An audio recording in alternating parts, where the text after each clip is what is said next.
Grand Rising. Hey. Grand Rising, everyone. This is Ron. It is Sunday, January 18th, a little after 11 a.m. Uh, so let's see if we have any questions. Again, uh, on yesterday, Barb did some tying together of talking about depression and suicide and talking to us about how those things, tying those two things together so we could have a better understanding. But are there any other questions or comments on in that arena? Anybody? This is Vermel. Grand Rising, everyone. My Right. question, thank you yesterday, Miss Barber, for the last two teachings. My question is, does depression fall in that connection too? Not depression, dementia. Uh, looks like I got a bit premature. I don't see Barb on yet. She's not. Okay, I'll Okay. hold that question. I apologize for that. But I'm glad you did have a question because on yesterday and uh, Monday, I think, for that matter, we were talking about this. So I didn't ask if there are any other questions. Anybody has anything else they want to add, and we'll come back when we see Barb on, okay? Yeah. Okay, Is anybody Dementia is past? different. Dementia Okay. and depression are different. okay, Dementia deals with memory loss. And of course, it's more complicated than that, but that's a simple way of stating it.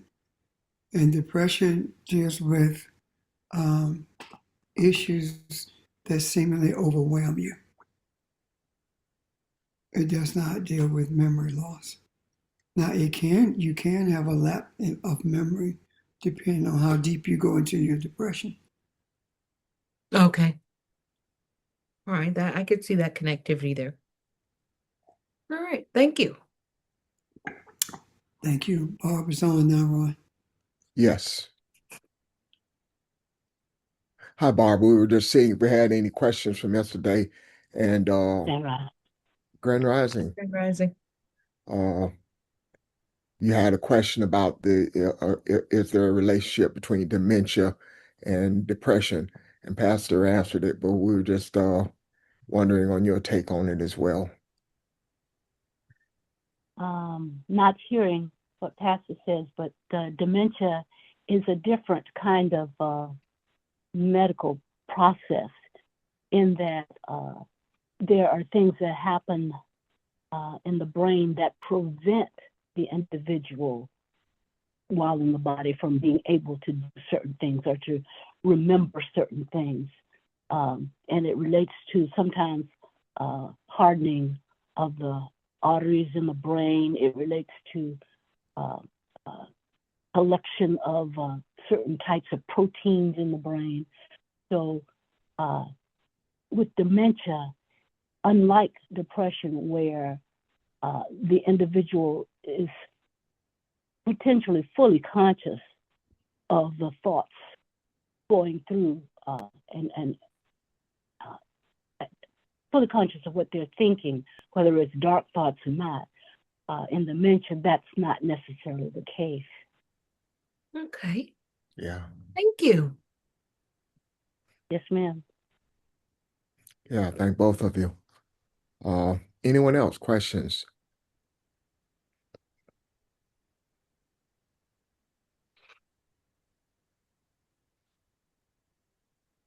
Not maybe not just on yesterday, but do you have any other questions that you've been wanting to ask?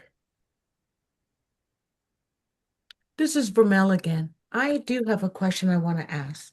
Okay. What is beauty? Is that balance and harmony? Yes,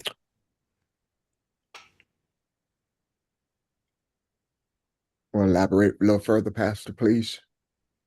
um, according to Kabbalah, um, in the tree of life, Mhm. you have beauty.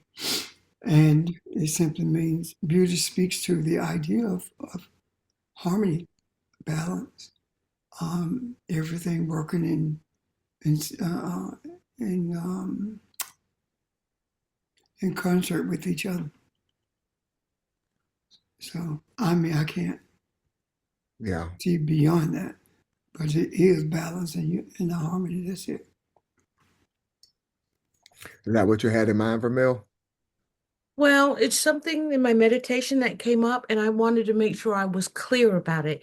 It's not, when some people, when we use the word beauty naturally, we think of, oh, it must be appealing to our eyes. Like, oh, that's pretty, that flower's pretty. But we're really talking about the balance and harmony of the earth, like we saw the changes that happened when we had COVID. Even though COVID was an ugly thing, it was a good thing. So there was the beauty in that it brought about a cleansing of the earth. That's what I'm trying to make sure I understand about beauty, the word. Okay. Um, May I add something? sure. Yeah. Go ahead, Bob. You said it, Vermeil. You said we think of beauty of what we see with the eyes Mhm. externally. But this balance and this harmony relates to the eye and what is seen through the eye. And when we express ourselves through love and joy and peace and grace and gentleness, and that's shown externally, that's what harmony and balance looks like to someone who's viewing us externally. Not only what we view ourselves internally, but what they view externally. And that's why they can say, all of this going on, how can you be so calm? Okay. This person cursing you out, how can you not respond and react? So it's as Pastor said, it's a balance and a harmony that you don't allow external kinds of things to pull you off track or to pull you off that path. The other thing is, as has been said, when you look at a scene in nature and you look at the trees doing what trees do, they are treeing. When you look at birds birding, they're flying, they're doing what they do within their sphere. And you look at the waterfall and it's doing what waterfalls do. They're falling and they're making this beautiful, all of that relates to harmony and beauty within you and within nature itself when you see it through the third eye. Yes. In addition to that, Barbara Jean, when we talk about what's going on right now, we call it ugly. Mm-hmm. And why is it ugly? Because it's out of balance. Right. And when it's in balance, it's beauty. Yes. An example of beauty and balance would be the original calendar. The original calendar was 13 months, 28 days, with the month starting actually in April. And the reason it was 28 days is because it was based on the menstrual cycle as well as the cycle of the moon, because both of those were in sync. That is the beauty of creation. However, the ugliness of it is when all of those things are thrown out of sync. And if you look at the 12 months, that was the 12 made up months Mm-hmm. we deal with now, they're not balanced at all. 28 days, 31 days, 30 days, they're not balanced at all. But the question becomes, who wrote that calendar? Who made that calendar? So one is ugly and the other is balanced. One is beauty and the other one is not. Does that resonate? It does. It does very much. Thank you. Yeah. I think of another example to me is when the scriptures say that Sarah is very beautiful, is very beautiful. Uh, and we talked about the manipulation of the scriptures and what that is not talking about a man who had a wife named Sarah. It's talking about the energy of whoever decides to take that journey. And the beauty is that Ron, hold on a second. Would you make sure your phones are muted, please? Sorry about that, Ron. Go ahead. the beauty is that they worked in harmony. She brought him balance, and as we take this journey, there's that energy, that feminine energy, along with your masculinity that is in you. It's not I need 50% of this and 50% of that. Is I recognize I am what I am, and I use it, the energy that I have as needed, whatever is needed. So her being very, very beautiful is saying when you decide to take this journey, you will find balance within yourself.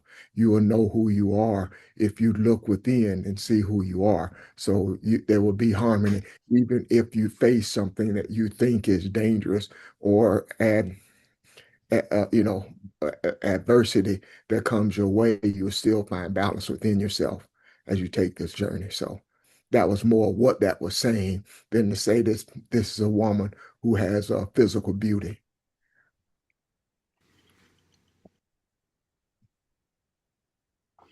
Thank you, sir. Any other comments or questions in regards to that?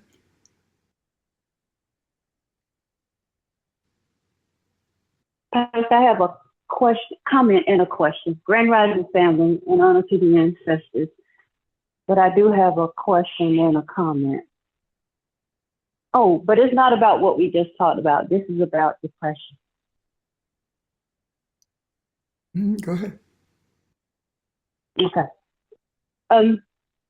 First question is, I would like for you and the teachers and whoever to go back over what spiritual depression is again. And my comment is, when I get depressed, it's about the unknown. That used to depress me a lot until we started talking about it, bring it to the table with the family. But now I'm in a good place. What is spiritual depression? And do you feel that the world is depressed because we as collectives don't know what's going to happen? Yeah, that's my question. Thank you. Okay, thank you. Barbara, you want to address that first? Yes, thank you. If you remember, part of our discussion was depression. It has nothing to do with chemical imbalance, remember, and it does not have to do with mental health diagnosis. So you're talking about what seems to make you feel heavy and down in the past was not knowing what's going to happen. Well, remember we talked about depression is about the soul trying to awaken to what the mind has buried. In other words, we were at a place when we knew things. We knew it. When ST talked about the senses, the extra senses beyond the five senses, we intuited things. We just knew things. We were in sync with the universe and with its rhythms. We were not on the Gregorian calendar, so all of the planting cycles came the same time. All of the rituals of celebration came the same. All of that was annoying. All of that was annoying. What planets would be revealed in the sky at what time, et cetera, et cetera. But part of spiritual depression is that's what it is. It's not knowing. We've forgotten and we've buried the truth of who we are. And in knowing the truth of who we are, we're aware. We could feel something happen. We could know when something was going to happen down the track. We could know when someone was upset. I know we can do it a little this time, know a little now, but we just knew. It didn't. No one had to say anything, and so part of spiritual depression is that burying of what has happened to us and who we are. And so in that burying, then we are more disconnected from our sole purpose, our reason for being here. Our reason for being here is to manifest the Elohim that we are, and to experience that by living it and being it.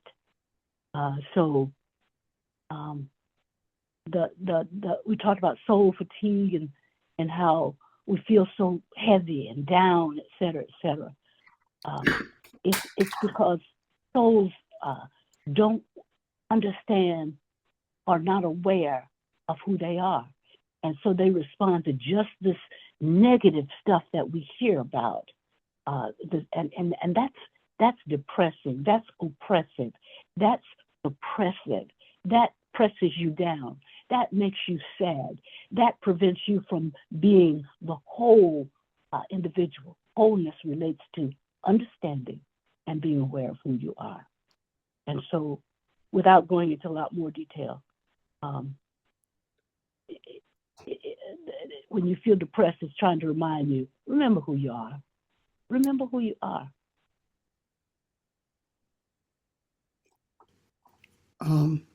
Anyone want to piggyback or add to that or comment on it before I speak to it? Also, not knowing what we forgot. We go into depression easily because not knowing what we have forgotten automatically puts us into a state of depression, whether it's conscious or subconscious. And when you begin to learn what you have forgotten, that in itself creates a degree of depression until you are able to get comfortable with what you have forgotten. And in addition to that, you can very easily go from spiritual depression into spiritual suicide if you learn who you are. What I mean by that is this. When you learn who you are, and you know it's the truth because it resonates so deeply within you, and you turn and walk away from it, that is spiritual suicide, because you are spiritually killing yourself. You're walking away from your spiritual life and embracing something that does not exist. When I think it was Peter, when the scripture says that Jesus asked Peter, will you, ask the disciples rather, will you leave me also? And the response was, what do we have to go back to, or something of that nature, because nothing existed. What did that mean? When you embrace deliverance, when you see who you are, when you see the essence of your divinity, excuse me, and the purpose of your being in this earth, and you make a decision that you're not going to accept it, you're going to go back to where you were, you're actually going back to nothing. You're actually, as a dog returning to its vomit, you have expelled all of that from you, and you're making an effort to go back to it. And the embracing of it, as opposed to embracing who you really are spiritually, is actually spiritual suicide. So we have choices to make even after we embrace who we are, or even after we hear who we are. Saying who you are does not strengthen your resolve to be who you are. The thing that strengthens your resolve to be who you are and helps you to stay where you are is that when you find out who you are, when you remember who you are, then you begin to search for, okay, I am Elohim. What does that mean? How do I walk in this earth as Elohim? If you say, well, I am Elohim, but I don't know how to deal with that, or I don't even believe that, I'm not going to embrace that, that's spiritual suicide. So there are very various instances where you can have engaged in spiritual suicide, just as you can in spiritual depression. And I conclude this by saying that spiritual depression, all of us were spiritual depressed and still have some of that left in us, because when we were knowing that there is more and there was no more to be shown to us, or no one showed it to us, we were criticized for asking questions that created in the minds of those who were caught up in religion, creating controversy. So we were in a state of depression because we knew it was more, and we were being overwhelmed by everybody around us who made us feel like we were wrong, until we came together. And once we came together and realized that if we were crazy, we weren't crazy by ourselves, it made it a lot easier for us to escape that depression that we really didn't understand we were experiencing. I'm done. I hope that resonates. Yeah, Pastor, thank you. Barbara, thank you. I just want to say, I do believe a lot of people have been saved from committing both physically and spiritual suicide. You have helped me so much, and I'm quite sure it's others as well. No words can convey what I really want to say, but I just want you to say everything that has been said during this whole time we talked has resonated with me, and I appreciate it so much. That's all I want to say. Thank you, guys. Thank you. Thank all you guys for raising the questions. Questions help us dig deeper into anything. Questions are important. Comments are important. Comments let us know where you are, and so does questions. And it helps us to dig deeper and to be sharp in our listening to the ancestors for our guidance. This is always a two-way street.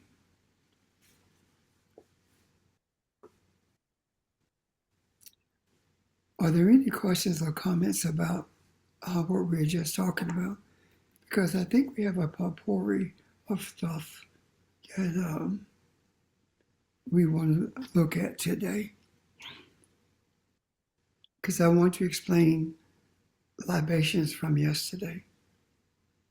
But prior to my doing that, are there any questions or comments about anything else?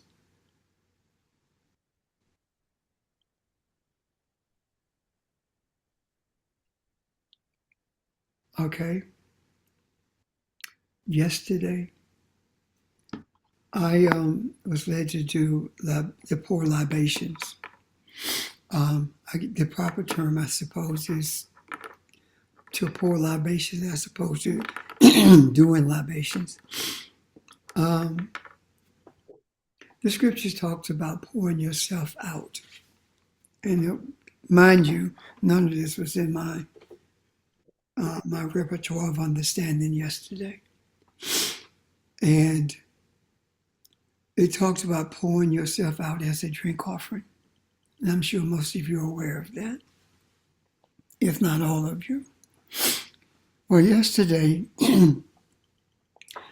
I was guided to pour libations in a way I've never seen it done, neither have I done it before. And there were a couple of questions after we got off about what the libation, pouring libations meant that we did without having water or any liquid. When I said that we were going to pour libations, I had no idea how far we were going with it. However, when the words came out of my mouth that we are the libation, we are the water, because of the percentage of water that we are more water than anything else in our body, 70% plus. So I believe that, I'm trying to get away from saying believe when I know. I know that we are in a different era. During the period when we were searching for ourselves, we were reintroduced to the pouring of libations. And we did it in the manner that it had been done throughout history. However, yesterday is an indicator of where we are on our spiritual journey. And the indicator of where we are is that the ancestors guided me to pour us out as in doing the act of libations. We are the water that was poured out, but we were poured into the vessels of the ancestors. Just as we are vessels that the ancestors pour into, we poured out our drink offering to the ancestors, and they received the libations that we offered them. And that says to me that we are processing more spiritual than we think, and we are living more spiritual than we realize. We are in a state of spirituality now that has not been seen since the beginning of the world. We are in a state of spirituality that has been undiscovered or unrealized from the time that we came in contact with the oppressors, the enslavers. And as a result of our being poured as libations, we are going to see things magnified almost immediately. We're going to see a magnification of all the chaos. And by virtue of our being poured out, we were being poured not for us only, but we were being poured into the vessels of our ancestors on behalf of humanity, especially on behalf of the Africans who are still living in a very illicit world, the illicit world of the Neanderthal mindset, the illicit world of pseudo spirituality that's called church, Christianity, etc. We are open to the eye of those who are still living in that world. We have been granted the opportunity to not only stand in the gap, but to be the conduit through which enlightenment flows for the benefit of those who are in search of what truth is, for those who are uncomfortable in the places where they are and don't know where to look for comfort. We are we're having an experience that is extremely painful. And the pain of the children of Akabalon becomes our burden, because until the children of Akabalon are free, there is no freedom for anyone. What we are experiencing now during this time period, it's not that we are going back to enslavement. That's not necessary. What we are experiencing is the energies that was utilized to enslave us from the beginning. We are experiencing every single thing that has happened to us from the time we came in contact with the enslavement, the Reconstruction, the building of Black Wall Street, the brutality of the 60s, the lynchings that we have experienced, the lies about reverse racism, which is non-existent. We're experiencing all of these things where Les Hart first fired, those kinds of things. And the reason we are experiencing them for the first time in the history of this world is because all of these things must be brought together. All the energy that birth these things must be brought together in order for it to be dispensed with. And the way we dispense the energy forces that have wreaked havoc on the world is by balancing it, is by utilizing it, is by embracing it, is by understanding that it is the African who has been the perpetuator of this racist energy. And we have perpetuated it because we were looking for the racists to stop being racist. We were looking for the racists to deliver us. Now that we understand that there is no deliverance of the children of the sun at the hands of those who have presented themselves as being supreme to us. As one lady said, she doesn't call it white supremacy, she called it white narcissism. And if you look up the definition of narcissism, you will see what she meant. But anyway, we now understand that one of the reasons the enslaver can't deliver us is because they can't deliver themselves from the mindset that they have.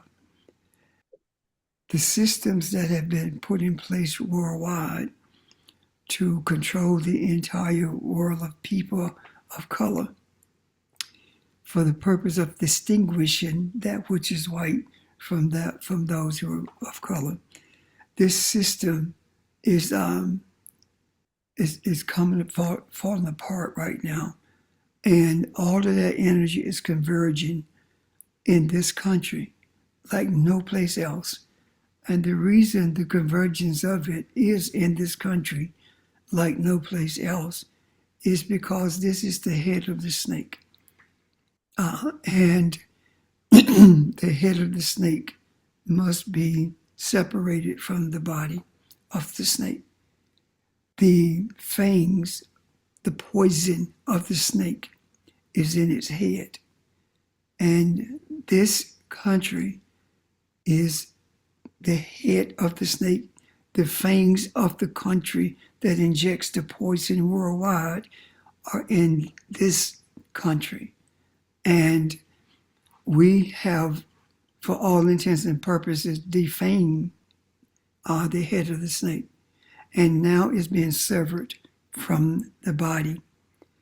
And when the head is severed from the body, not only does the head discontinue loses power, rather loses desires to destroy or to control and manipulate the world, but the body begins to die too.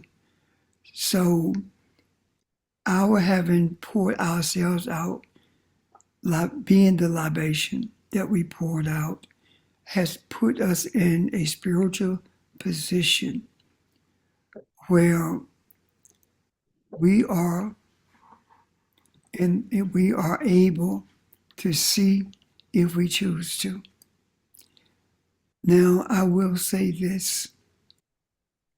There are 13 teachers.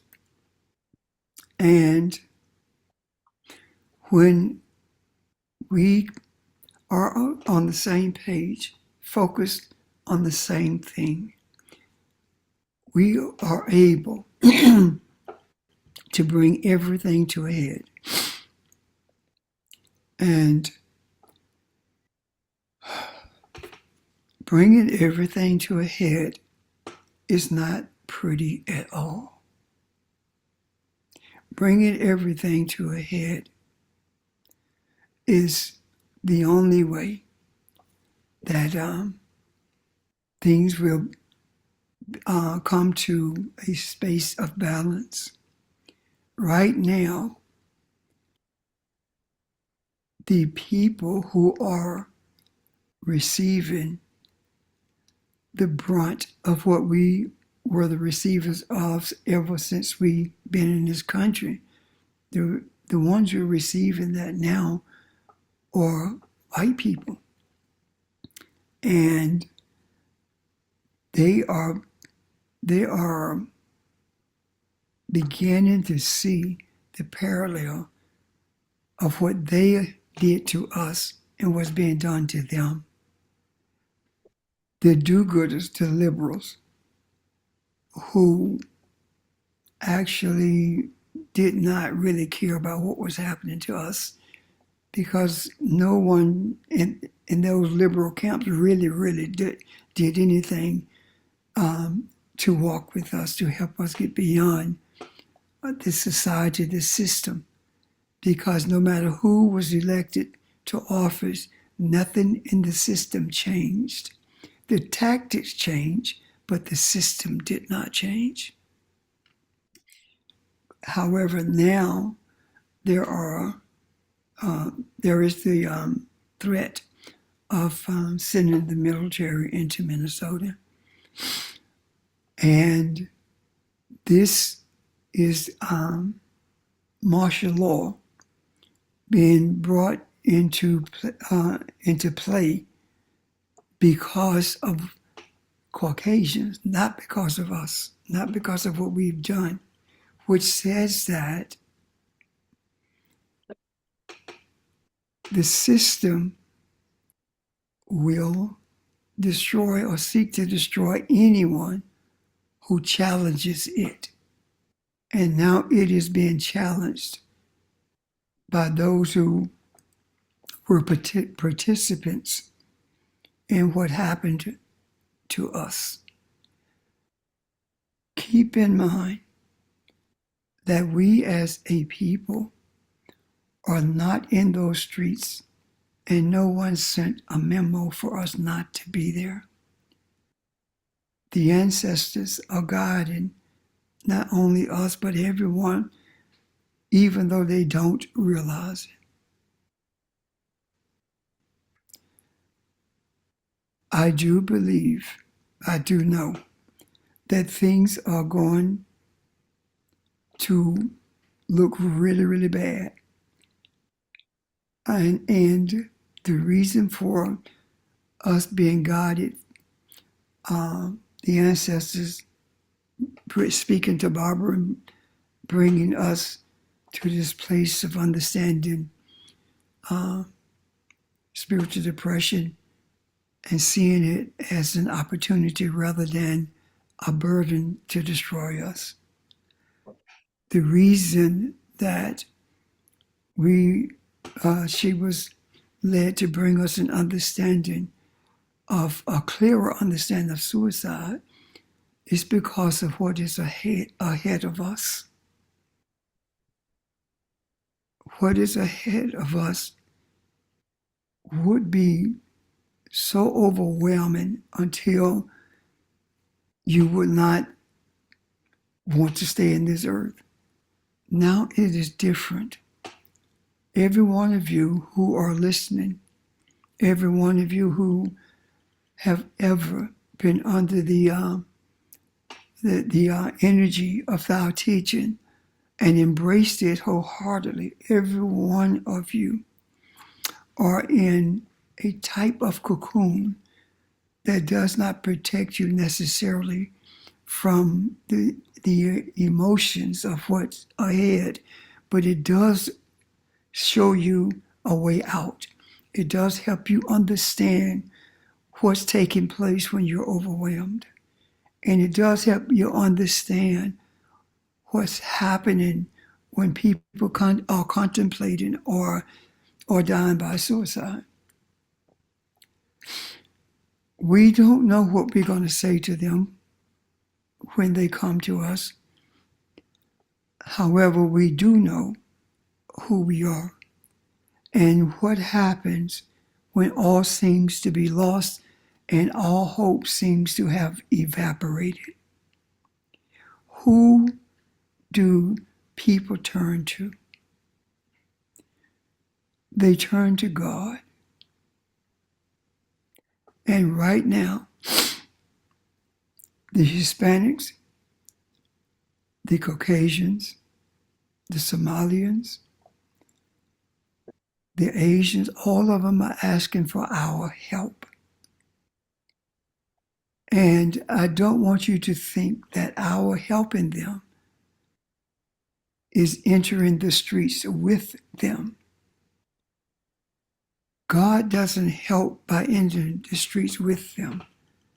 God helps by changing the environment that they're in. When they are asking for our help, it is no different than what the Pope does when he enters the chapel. The first thing he does is bow to what is called the Black Madonna. The Cosmic Mother is what he bows to. It's what he submits to. And by virtue of asking for our help, they don't realize that they are submitting to the mindset of a cable line. And and because we know who we are, we don't and cannot use that as any type of leverage or vindictiveness. We have to change our speech in order for us to bring into existence the balance that we seek. We have to change our speech. We have to change the terminology that we use to refer to other people, white people, Asians, etc. We have to change our terminology. We cannot be angry with them. We cannot even be upset with them for how they have treated us in the past. The reason I say we cannot be upset or angry is because they did not do any more than we allowed them to do. And our allowing them to do what they were doing came as a result of us being forced to forget who we are. Now that we have the remembrance as to who we are, now that we understand the tactics that were used to cause us to forget, we cannot respond in a vindictive, angry way, name calling, etc. We cannot blame, throw blame on them, because if they knew who they were crucifying, they never would have done it. What does that mean? If they knew that they were in the process of trying to kill God, trying to kill the divinity in the earth, trying to control it and kill it at the same time. If they had known that the end that they were facing would be the results of it, they never would have done it. So right now I say to you, I say to all of us, and I definitely put it in the macro. The bloodshed that we are about to experience is coming at the hands of the oppressors fighting each other. They have returned to their origin in Europe when they came out of the Caucasus Mountains. They have returned to their origin. And their origin, they fought each other brutally to take what they wanted from each other and to force each other to do their bidding. That's what's happening now between those who are in the street and those who are in power. Well, in positions of power, I should say, because they don't have power anymore. They're in positions of power. They're fighting each other. And you say, well, that's just in America. No, it's not.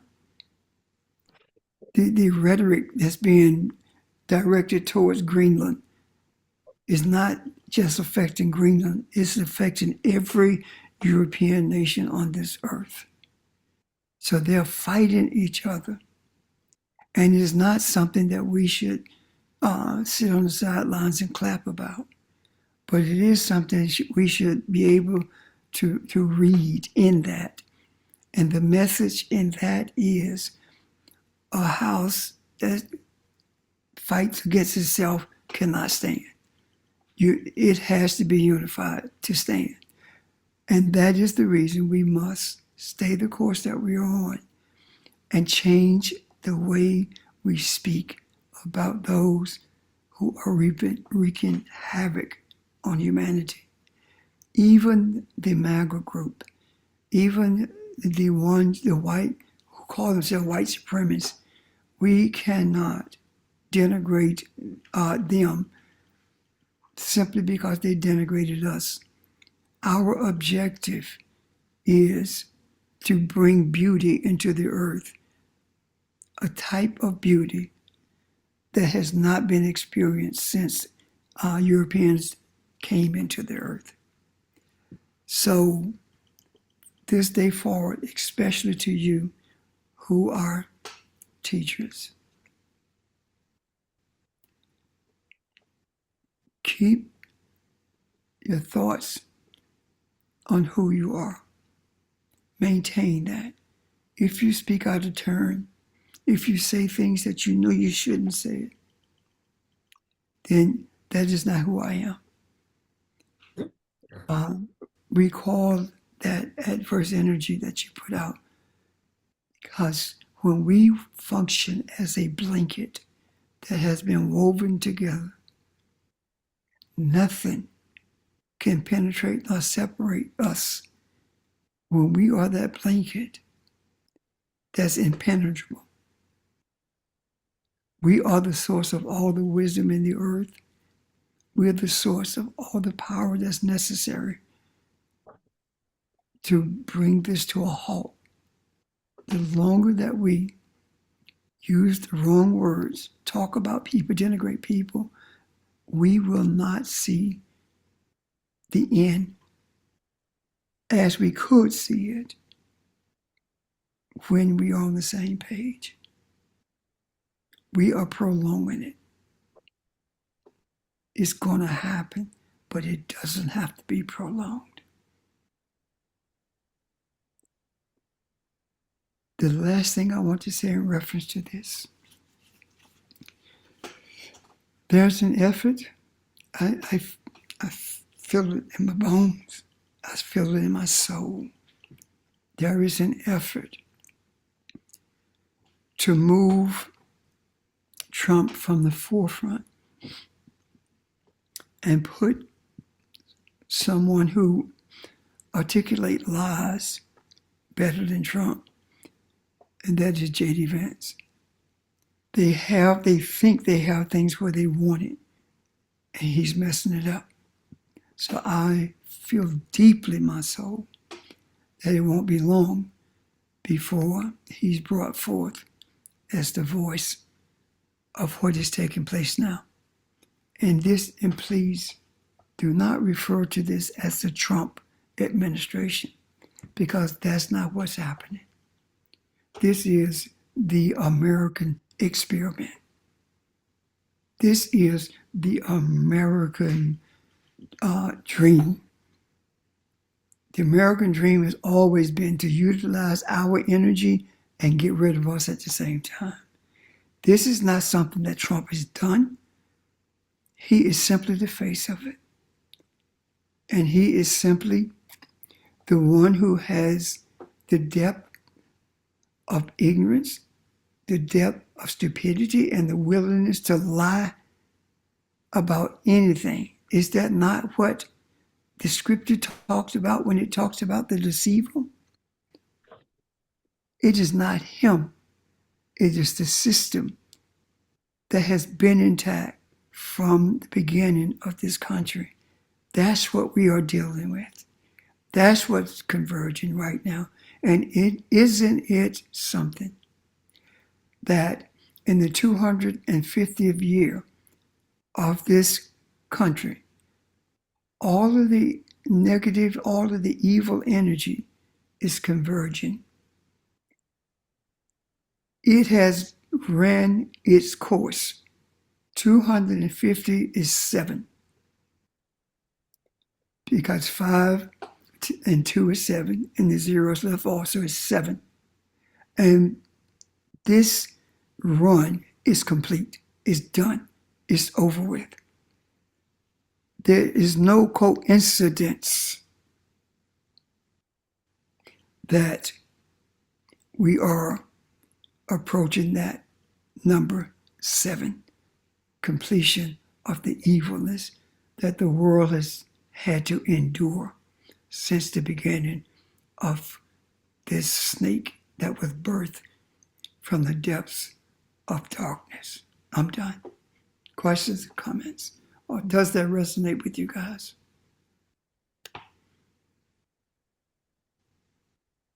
So, Pastor, so you mean it's going to have to run its course?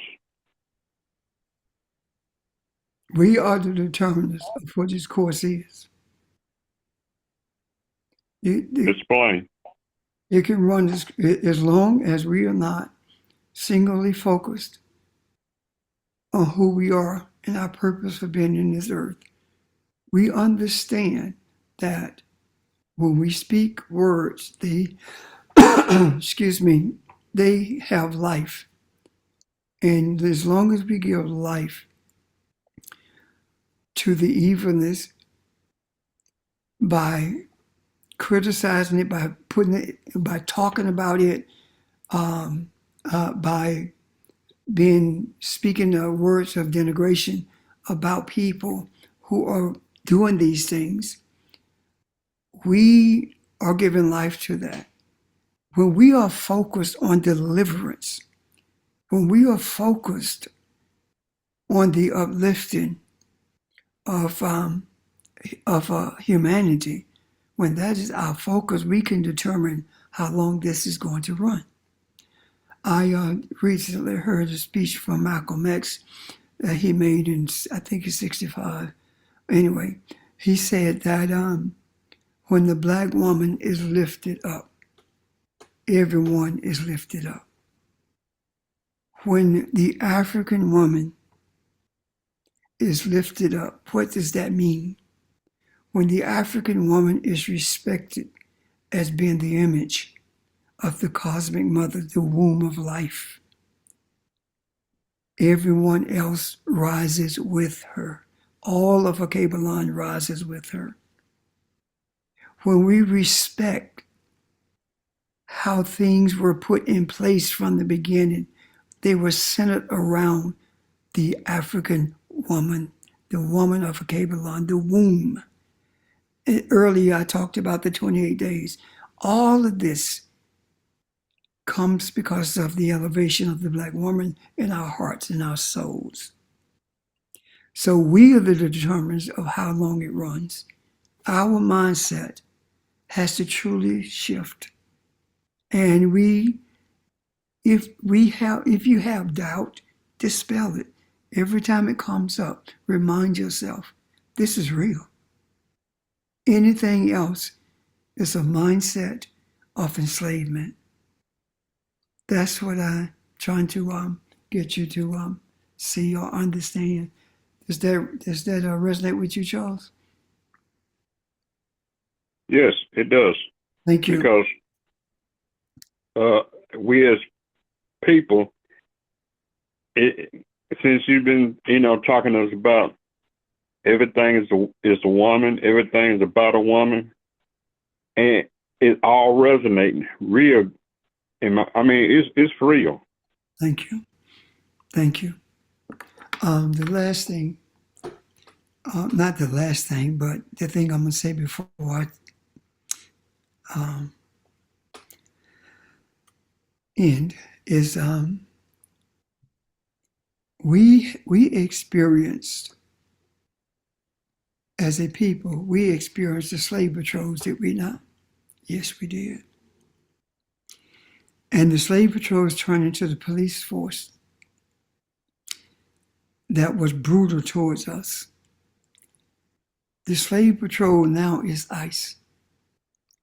And those of European descent in particular are beginning to experience what happens to you when the slave patrol is granted unlimited authority to do whatever they choose to do to keep you in check. That's where we are right now.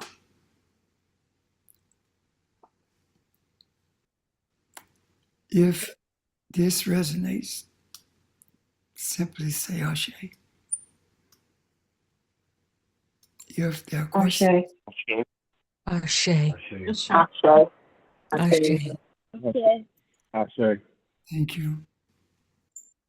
Ashe. Thank you. Questions or comments? Appreciate it. Okay. Now, What you've been saying, go ahead, Bob. what you've been saying resonates to me through 1 Corinthians 13 in a way that it hasn't resonated before. Because what you've been saying is, we were talking yesterday, and the verse, we see through a glass darkly. Well, it's like the libations are a confirmation that we don't see through that glass darkly anymore. That what we are shown, what the ancestors show us, is what is. And so we can see behind all of these actions that are going on and know and understand what they mean. And then today you started talking about, okay, we can see that, but we can't just talk about it in a in authentic way. We got to do it through love. We can't just clap our hands with joy because this is happening. That's not it. And what this says is that I can do everything, but if I don't do it in love, with love, through love, it is all for naught. And so, just to affirm that resonates very much with me, more so than it ever has. Thank you. Thank you. Thank you. Anyone else?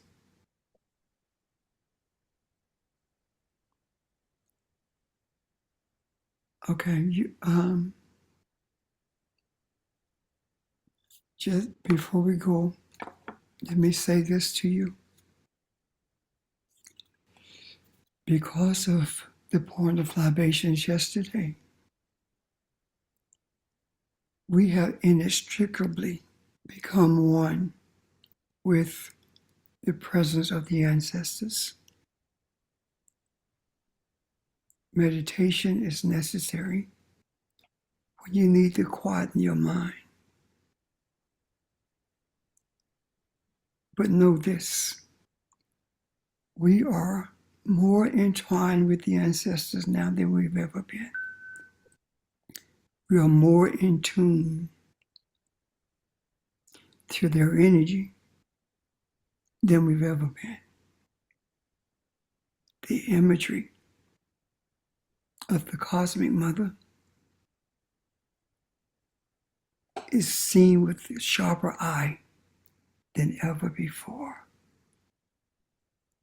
The Cosmic Mother is indeed one with, same as the universe itself, and out of it came us. Therefore, the universe is actually feminine, and it has a womb that has birthed everything in our environment.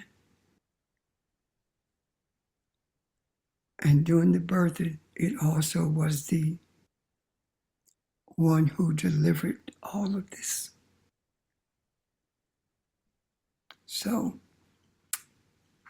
I'm done, unless there are questions or comments.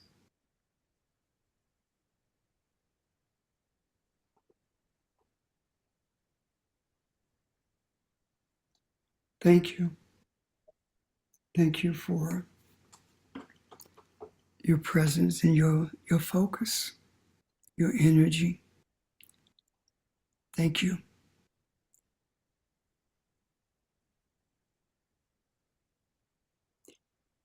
Tomorrow evening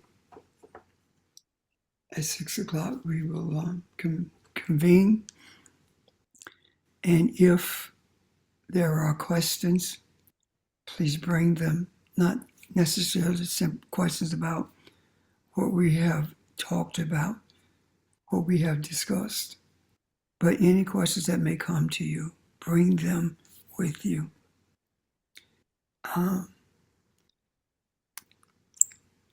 This is not a class. We're not engaged in academics. When the Babylonian teacher talks about teaching you something, it's different than what we know teachers to be.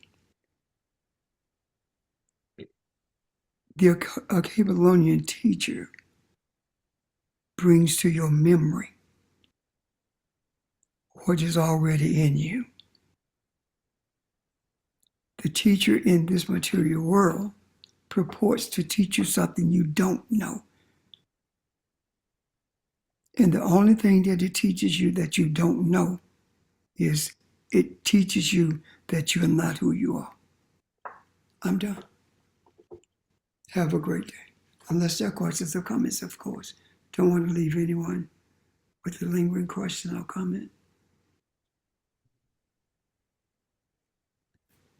There being none, we'll see you tomorrow It's 6 o'clock. Thank you. Thank you, everyone. Everybody. Thank you. Bye, guys. Thank Love you. y'all. Be safe.